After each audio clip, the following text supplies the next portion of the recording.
नमस्कार, मैं हूं आपके साथ अनुष्का राय और आप देख रहे हैं रीडर्स फर्स्ट न्यूज। कृषि विस्तार अधिकारी, छत्तीसगढ़ अधिकारी कर्मचारी फेडरेशन के जिला संयोजक तथा छत्तीसगढ़ प्रदेश तृतीय वर्ग कर्मचारी संघ के जिला अध्यक्ष हरदील अजीज शेख कलीमुल्ला 30 जून को अपने लंबे सेवा काल के बाद सेवानिवृत्त हो गए। अपने कर्तव्यों के प्रति निष्ठावान, सतत संघर्षशील और ईमानदारी की प्रतिमूर्ति शेख के सेवानिवृत्त हो जाने पर जो शून्य पैदा हुआ है उसे लंबे समय तक भरना मुश्किल लगता है। अपनी जुझारू शख्सियत की वजह से वे हमेशा कर्मचारियों के प्रिय रहे। विभिन्न संघों के विभिन्न पदों के दायित्वों का निर्वहन शेख ने जिस बखूबी से किया वह उनके अनुवर्तियों के लिए हमेशा मिसाल बना रहेगा और उनके लिए प्रेरणा स्रोत का काम करेगा। अपनी समावेशी कार्यशैली, संघर्ष करने की क्षमता और कर्मचारी हित के मुद्दों को काबिलियत के साथ सही वक्त और सही मंच पर उठाने का मादा रखने वाले शेख हमेशा कर्मचारी संगठन में अहम पदों पर बने रहे। कर्मचारियों का यह अटूट विश्वास शेख के लिए एक थाती की तरह रहा। उन्होंने भी कर्मचारियों के यकीन को कभी टूटने नहीं दिया और विभिन्न आंदोलनों को अपने सशक्त नेतृत्व में अंजाम तक पहुंचाया। वे उस पीढ़ी के अंतिम सदस्य माने जा सकते हैं जिन्होंने कभी भी कर्मचारियों और जनहित के मुद्दों पर समझौता नहीं किया। सेवानिवृत्ति के पश्चात भी उन्होंने अपने भूतपूर्व सहकर्मियों को विश्वास दिलाया है कि जरूरत के वक्त वे अपने अनुभवों का लाभ देने से चूकेंगे नहीं। वास्तव में ऐसा शख्स नौकरी से तो रिटायर हो सकता है पर कर्म क्षेत्र से नहीं। पेश है ऐसी अजीम शख्सियत से रीडर्स फर्स्ट की बातचीत के कुछ प्रमुख अंश। आज हमारे रूबरू कार्यक्रम में आपके समक्ष न केवल रायगढ़ जिला बल्कि प्रदेश की जानी मानी हस्ती शेख कलीमुल्ला जी हैं। शेख कलीमुल्ला अपने 36 साल के बेदाग कैरियर में कर्मचारियों के हितों के लिए इन्होंने लगातार संघर्ष किया और आज कर्मचारियों को जो भी मिल रहा है इस प्रदेश में उनमें इनकी बहुत बड़ी भूमिका रही है। आज हम इनसे मिलेंगे और जानेंगे कि इन्होंने अब तक जो ये मुकाम हासिल किया है उसमें इनको कितना स्ट्रगल करना पड़ा, कैसे कैसे लड़ाइयाँ लड़नी पड़ी और कर्मचारियों के हित के लिए, किसानों के हित के लिए इन्होंने क्या क्या काम किया है। आइए मिलते हैं शेख कलीमुल्ला जी से। शेख जी, हमारे चैनल में आपका बहुत बहुत स्वागत है।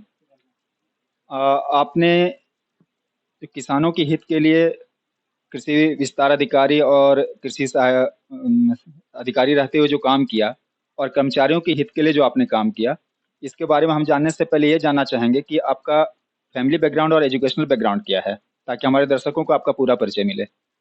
जी, मैं एक संयुक्त परिवार से हूँ और हमारे परिवार में भाई-बहन हम सब साथ में रहते थे। लेकिन हमारी खाते-पीते घर के कहा जा सकता है।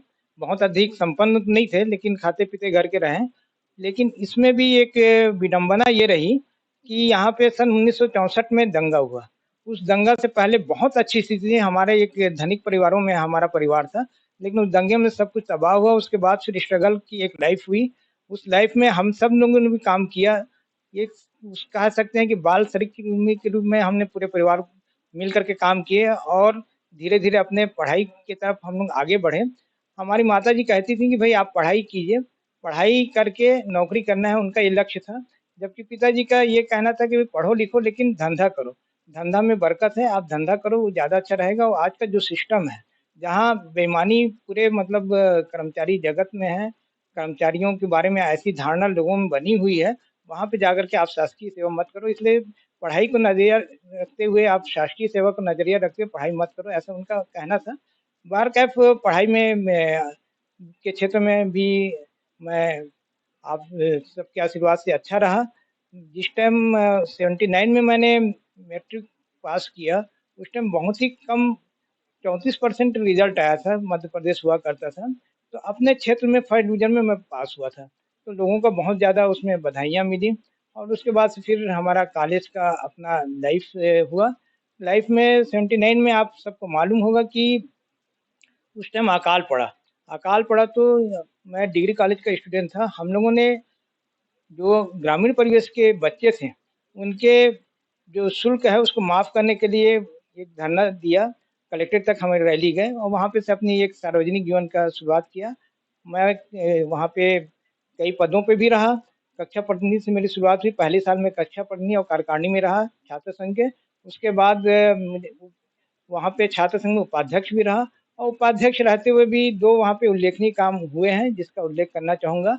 उसमें सबसे बड़ी बात ये है कि हमारे जो जिला का एकमात्र साइंस कॉलेज था, वहाँ पे केमिस्ट्री और ज्योग्राफी का स्नातकोत्तर की कोई सुविधा नहीं थी। तो उस लड़ाई को लड़ा गया और वहाँ पे स्नातकोत्तर और रसायन शास्त्र में और भूगोल शास्त्र में वहाँ पे स्नातकोत्तर की शिक्षा प्रारंभ हुई। माननीय उस टाइम शिक्षा मंत्री थे बंसीलाल धीरथ लहरे जी, उन्होंने आकर के यहाँ पे उद्घाटन किया। ये एक अच्छा अचीवमेंट वहाँ भी ही मुझे सौभाग्यवश मिला और उसके बाद से मैं नौकरी में आने का प्रयास करने लगा। लेकिन पिताजी उसके विरोधी थे, मैंने जैसे पहले भी बताया था। तो उन्होंने ताकीद किया कि भई अगर आपको नौकरी करना है तो ईमानदारी से करना है, क्योंकि इस्लाम में इसके कहीं घूस की, रिश्वत की कहीं भी इजाज़त नहीं देता। आपको एक अच्छे धार्मिक संस्कार हम आप दे रहे हैं, हमारा धार्मिक परिवार है, तो आप इसको लेकर के अगर कर सकते हैं तो कीजिए करके। तो उसको मैंने अपने जीवन में उस प्रण को लिया और मैं आज अपने पिताजी को धन्यवाद देना चाहूँगा कि उनके बताए हुए रास्ते का मैंने पालन किया और आज ये बेदाग छवि और एक ईमानदार कर्मचारी के रूप में स्थापित है। मैं जहाँ-जहाँ भी पोस्टिंग है, आज सब लोग मुझे याद करते हैं और बोलते हैं कि भाई ऐसा इस तरीके से नहीं रहे, क्योंकि जो हमारा सिस्टम है, कहीं न कहीं मेरी जब पहली पोस्टिंग हुई थी, वो बगीचा में हुई थी। बगीचा में मैं जब वहाँ मिनी किट लेकर लोगों को फ्री में देना चाहा तो लोग लेने को तैयार नहीं थे। मात्र 10% उनको पैसा देना था, वो भी नहीं थी, इतनी गरीबी थी वहाँ पे और दूसरा उनको ये खौफ था कि बाद में तकाबी के रूप में कहीं निकल मत जाए। तो कहीं न कहीं कोई हमारे ही साथी कुछ ऐसा गड़बड़ किए हों जो एक उनके दिमाग में था कि भई बाद में तकाबी निकल जाएगा या इसकी और बाद में हमको 4 साल 5 साल बाद जाने के बाद इसकी रिकवरी भरना पड़ेगा, ऐसा कहीं ज़हन में था। तो उस वक़्त फिर लोग लेते नहीं थे, तो मैंने देखा कि गरीबी बहुत है, तो अपने जेब से पैसा लगा कर के उनको मिनी किट के पैसे भर कर के लगवाया और उसका अच्छा प्रतिसाद मिला। बहुत ज़्यादा उस टाइम वहाँ पे देसी धान लगता था, तो विपुल उत्पादन की तरफ लोग गए और मुझे भी संतोष मिला कि हाँ, मैंने ये काम सही किया करके। इस तरीके से मेरा कृषि विभाग में पदार्पण हुआ और इस काम को मैंने अपना शुरू किया। लोगों के हित का जो बीज है, आपके पिता ने उसका रोपण किया और उन्होंने जो शपथ दिलाई कि किसी तरह की रिश्वत नहीं लेनी है, घूस नहीं लेनी है, उसका आपने पालन किया और छात्र जीवन से ही आप इस संघर्ष में लग गए। तो हम आपसे ये जानना चाहेंगे कि जॉब में आने के बाद आपने जो एक कर्मचारी जुझारू नेता के रूप में अपनी छवि बनाई, उसके लिए आपने क्या किया? देखिए ये कर्मचारी नेता की जो छवि बनी है, उससे पहले मैंने अपने विभाग में भी अपनी एक छवि बनाई। वो एक अच्छे कर्मचारी की छवि बनी मेरी और लगातार मैं उसके लिए कुछ नया करने का सोचता था अपने क्षेत्र में। यही वजह है कि मेरे को 2 बार गणतंत्र दिवस में भी पुरस्कार मिला और एक बार पूरे रायगढ़ जिले का सर्वश्रेष्ठ कार्यकर्ता के रूप में मुझे सम्मान मिला और 10,000 रुपए प्रशस्ति पत्र के साथ मुझे मिला। ये मेरे अपने काम थे और एक कर्मचारी नेता होने से पहले उस आदमी को अपने फील्ड में अग्रणी होना चाहिए, ऐसा मेरा मानना था। क्योंकि अगर आप में कोई कमी है, मान लीजिए आप अपने जॉब को सही ढंग से नहीं कर पा रहे हैं, तब आप अधिकारी से बात नहीं कर पाएँगे। आँख से आँख मिलाकर के उसी वक़्त आप बात कर पाएँगे अधिकारी से, जबकि आप अपने काम को सही करते हो, अपने काम में ईमानदार हो, किसी किस्म की रिश्वत ना हो, ताकि अधिकारी आपको फँसाना चाहे तो भी नहीं फँसा सके।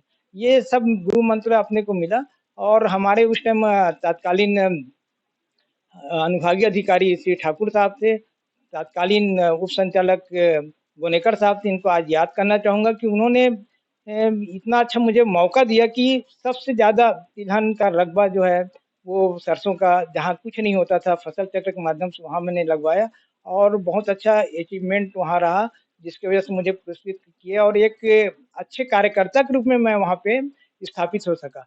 उसी बीच में ही मैं खरसिया में अपने कर्मचारी संघ के गतिविधियों में संलग्न रहा। उस टाइम की तात्कालिक एक घटना को उल्लेख करना चाहूँगा कि वहाँ पे एक रजिस्ट्रार को कुछ धनिकों ने मार दिया। मारने के एवज़ में हम सब जाकर के वहाँ चक्का जाम किया और उसके वो जब तक से वो उसके ऊपर कार्रवाई नहीं हुई तब तक से सब कार्यालय को हमने बंद कराया। इसी क्रम में आप को बताना चाहेंगे कि रायगढ़ जिले में एक शर्मनाक घटना हुई थी, जिसमें खरसिया में वो घटना हुआ था कि जिसमें तहसीलदार को मारा गया।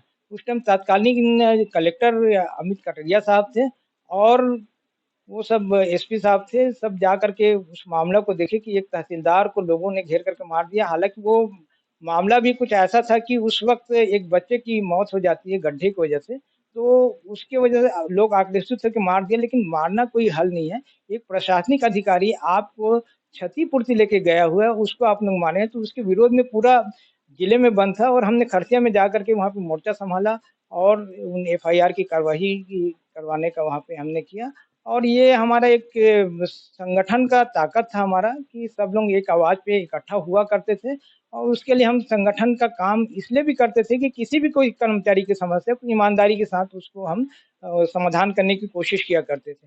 समाधान की वजह से ही लोग संतुष्ट होते थे और संतुष्ट होने के बाद हमारे ऊपर विश्वास होता था और हम उस काम को हमारे बुलावे पे वो आ जाते थे और एक भीड़ इकट्ठा करके हम अपनी बातों को मनवा सकते थे अधिकारियों से, शासन से। इसी तरीके से एक और जो घटना हुई है, जो मेरे जीवन काल का एक संघर्ष वाला जिसको मैं उल्लेख करना चाहूँगा, ये है रायगढ़ जिले में पहली बार ऐसा हुआ कि न्यायालय के अंदर में कुछ लोग जिनको वकील तो थे लेकिन उसके साथ-साथ उनमें कुछ ऐसे लोग थे जिनको वकालत से ज़्यादा मतलब नहीं था, जो उसकी आचार संहिता को नहीं मानते थे। ऐसे लोगों ने जा कर के एक तहसीलदार, नायब तहसीलदार, एक बाबू, एक पिन के साथ मारपीट की जिसका बाकायदा मीडिया में उल्लेख हुआ, मीडिया रिकॉर्डिंग रही, उसको लेकर के आंदोलन हमने किया और जितने भी उसमें आरोपी वकील थे उन सबको गिरफ्तारी हुई। ये हमने हमारे लिए, हमारे संगठन के लिए सुखद बात थी। आप कर्मचारी संघ के यहाँ पे फेडरेशन के जो हैं कोऑर्डिनेटर भी रहे, तो इस कठिन काम को आपने कैसे अंजाम दिया कोऑर्डिनेशन का?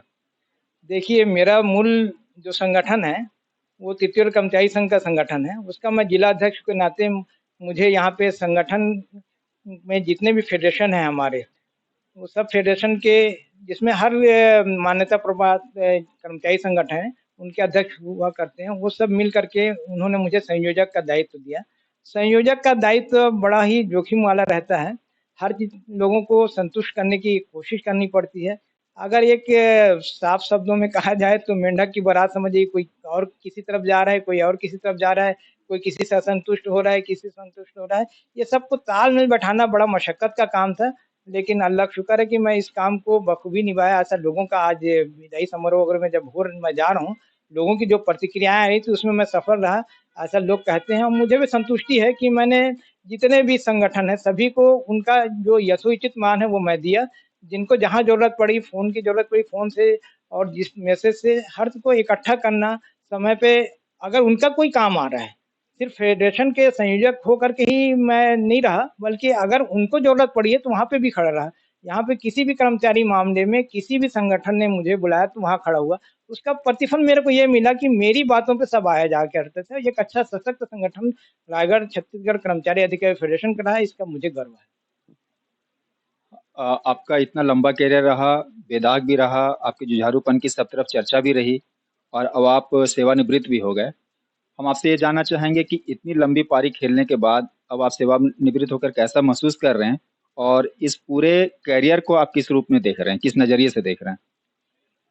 देखिए, सेवानिवृत्त तो 30 तारीख को हुआ है मेरा, उसके बाद से भी लेकिन लोग आ रहे हैं, क्योंकि ये काम करने का हमारा मादा शुरू से रहा है, तो आज भी अपने संगठन के हिसाब से हम उनके लिए काम कर रहे हैं।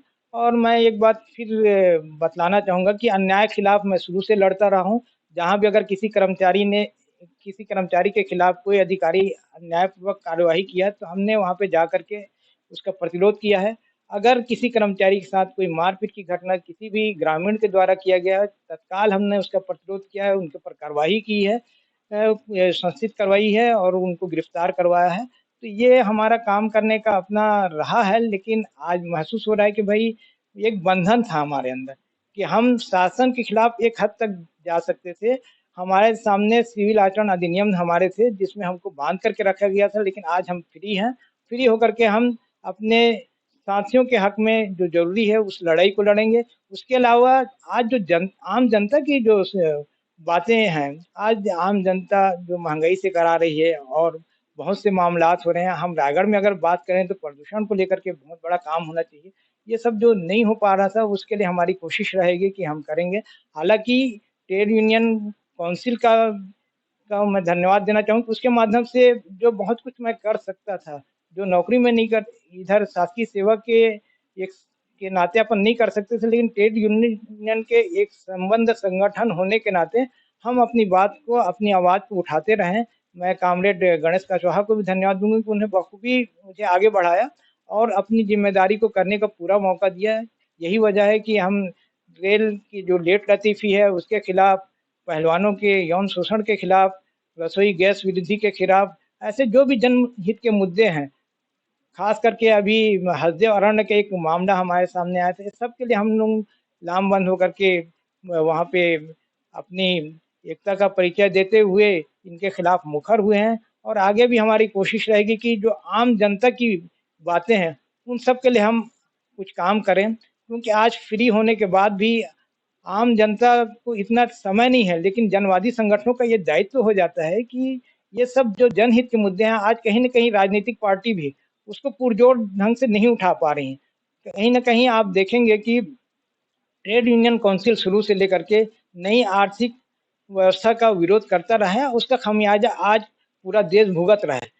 धीरे-धीरे करके जितनी संपत्तियाँ जो हमारे सार्वजनिक उपक्रम की थी, वो सब आज प्राइवेट हाथों में चला गया है, उसका खमियाजा आज सब कोई भुगत रहा है।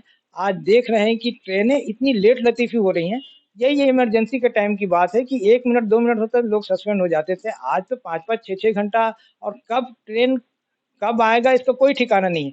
अगर आगे का रिजर्वेशन है किसी दूसरे ट्रेन का तो मिलेगा कि नहीं मिलेगा कोई मामला ही नहीं है। परिवार आज पूरा परेशान हो रहा है, जनता परेशान हो रही है। और सबसे बड़ी बात ये है, दक्षिण पूर्व मध्य रेलवे के लिए मैं ये कहना चाहूँगा कि यहाँ पे अभी जो कोरोना के नाम से टैक्स बढ़ा हुआ है, वो अभी तक हटाया नहीं गया है। ये सब के लिए बात जो होना चाहिए, सबके लिए कोई ना कोई मसौदा तैयार होना चाहिए। तो हमारी कोशिश रहेगी कि हम ऐसे मेरी कोशिश रहेगी ऐसे मंचों के साथ मैं जुड़ूँ, जो इन सब मुद्दों को उठाए और हम जनता की बेहतरी के लिए जो कर सकते हैं वो हम सब करें, ये मेरा कोशिश रहेगा। सेवानिवृत्ति के बाद अब आपसे अंतिम सवाल है कि सेवानिवृत्ति के बाद अब ज़िंदगी की नई पारी को कैसे खेलेंगे या उसकी शुरुआत क्या करेंगे आप? जैसे मैंने आपको बताया है ना कि जनहित के जो मुद्दे हैं, अपन उसको तो उठाएँगे। दूसरा एक मेरा जिस समाज का मैं प्रतिनिधित्व कर रहा हूँ, उस प्रतिनिधित्व में मैं मुस्लिम हूँ। मुस्लिम होने के नाते आज देश कहीं न कहीं उसको आप सब देख रहे हैं कि सोशल मीडिया के माध्यम से कि दोहरा मापदंड अपनाया जा रहा है कहीं कुछ सरकारों के द्वारा, वो सब के खिलाफ भी मुखर होना ही पड़ेगा, क्योंकि जो हमारे संविधान ने हमको बराबरी का हक दिया है, इस देश को बनाने में सभी समुदायों का बराबर का हक रहा है, चाहे हिंदू हो, मुस्लिम हो, सिख हो, ईसाई हो, जो भी समुदाय यहाँ रहा, सबने मिलकर स्वतंत्रता संग्राम की लड़ाई को लड़ा और उसके साथ-साथ ये लड़ाई को लड़ने के साथ-साथ स्वतंत्रता की प्राप्ति किया और उसके संविधान के अनुसार सब ज़िंदगी बसर कर रहे थे। लेकिन पीछे कुछ दिनों से संविधान के ऊपर बहुत बड़ा हमला हो रहा है। संविधान को चोट पहुँचाने की कोशिश हो रही है। जब संविधान के ऊपर चोट पहुँचाने की कोशिश हो रही है तो हमारी धार्मिक स्वतंत्रता कहीं न कहीं खतरे में आ रही है। उसके अलावा हमारी अभिव्यक्ति की स्वतंत्रता जो खतरे में आ रही है। इन सब के लिए हमको आगे आने की ज़रूरत है और मैं कोशिश करूँगा कि हमारी जो संविधान है वो सर्वोपरि रहे, उसके अनुसार सब कोई अपनी ज़िंदगी बसर करे और संविधान का पालन हर कोई सुनिश्चित करे, हर नागरिक करे, हर सरकार करे।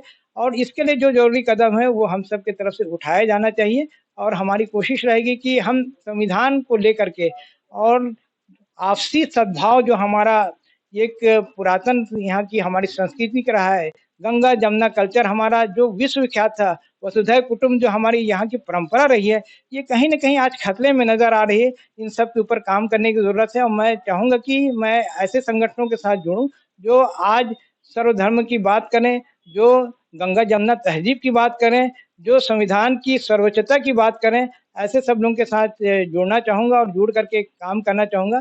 वैसे भी मैं मदरसा अहमदिया साबरिया मस्जिद गरीब नवाज का विगत 30 सालों से सदर हूँ और मैंने वहाँ पे एक कोशिश भी किया है कि हर 15 अगस्त 26 जनवरी को एक मिनी राष्ट्र के रूप में हम एक वहाँ पे त्योहारों को राष्ट्रीय त्योहारों को मनाते हैं। सभी धर्म खास करके हिंदू, मुस्लिम, सिख, ईसाई धर्म के प्रतिनिधियों को बुलाते हैं। एक साथ हम स्वतंत्रता दिवस को मनाते हैं और गणतंत्र दिवस को मनाते हैं और वहाँ पे हम अपने जो आज़ादी के लिए कुर्बानियाँ दी हैं उनको याद करते हैं। हमारे अपने पुरखों के हम याद करते हैं कि कितनी मशक्क़त से, कितनी कुर्बानियों के बाद हमें आज आज़ादी मिला है और ये आज़ादी कहीं न कहीं खतरे में पड़ती जा रही है। तो इसके लिए चर्चा भी होती है। आज मैं सेवानिवृत्त होने के बाद हम चाहेंगे कि पूरे देश में सामाजिक सद्भाव बना रहे और संविधान की सर्वोच्चता बना रहे। भाईचारा हमारा जो हमारा एक अनेकता में एकता विश्व में विख्यात है, वो बना रहे, इसके लिए काम करना चाहेंगे। ये मेरा प्रयास भी रहेगा और आपके चैनल के माध्यम से भी मैं आज देशवासियों से कहना चाहूँगा कि एकता में ही बल है। कहीं भी अनेकता में तरक्की नहीं है, कहीं भी नफ़रत हल नहीं है, मोहब्बत ही हमेशा कामयाब रही है। तो मोहब्बत के साथ जैसे हम रहते आए हैं, आगे भी हम रहें, ये आपके चैनल के माध्यम से मैं कहना चाहूँगा। और एक कर्मचारी नेता या एक अच्छे शासकीय सेवक के नाते मुझे मीडिया का भी बहुत बड़ा साथ मिला है। मेरी जो एक जुझारूपन को मीडिया ने सामने रखा है, तो आज आपके इस चैनल के माध्यम से मैं अपने रायगढ़ शहर के तमाम मीडिया कर्मियों का भी मैं धन्यवाद देना चाहूँगा कि मेरी जो अंदर की बात थी उन्होंने बाहर रखा है। मेरे जुझारूपन की एक छवि पूरे प्रदेश में बनी, उसके लिए मीडिया का भी बहुत बड़ा हाथ है। तो मैं उनको भी आज धन्यवाद देते हुए अपने शहरवासियों को, अपने तमाम जो मेरे इस सफ़र में 36 साल का मेरा बेदाग सफ़र रहा, उसमें जिन्होंने मुझे योगदान दिया है, उनको सबको मैं धन्यवाद देना चाहूँगा। शेख जी, आपने जो अपना अमूल्य समय दिया इसके लिए आपका बहुत-बहुत धन्यवाद। हम गुजारिश करेंगे ऊपर वाले से भी कि आपके सारे नेक इरादे कामयाब हों और एक बार आपका पुनः शुक्रिया। Thank you.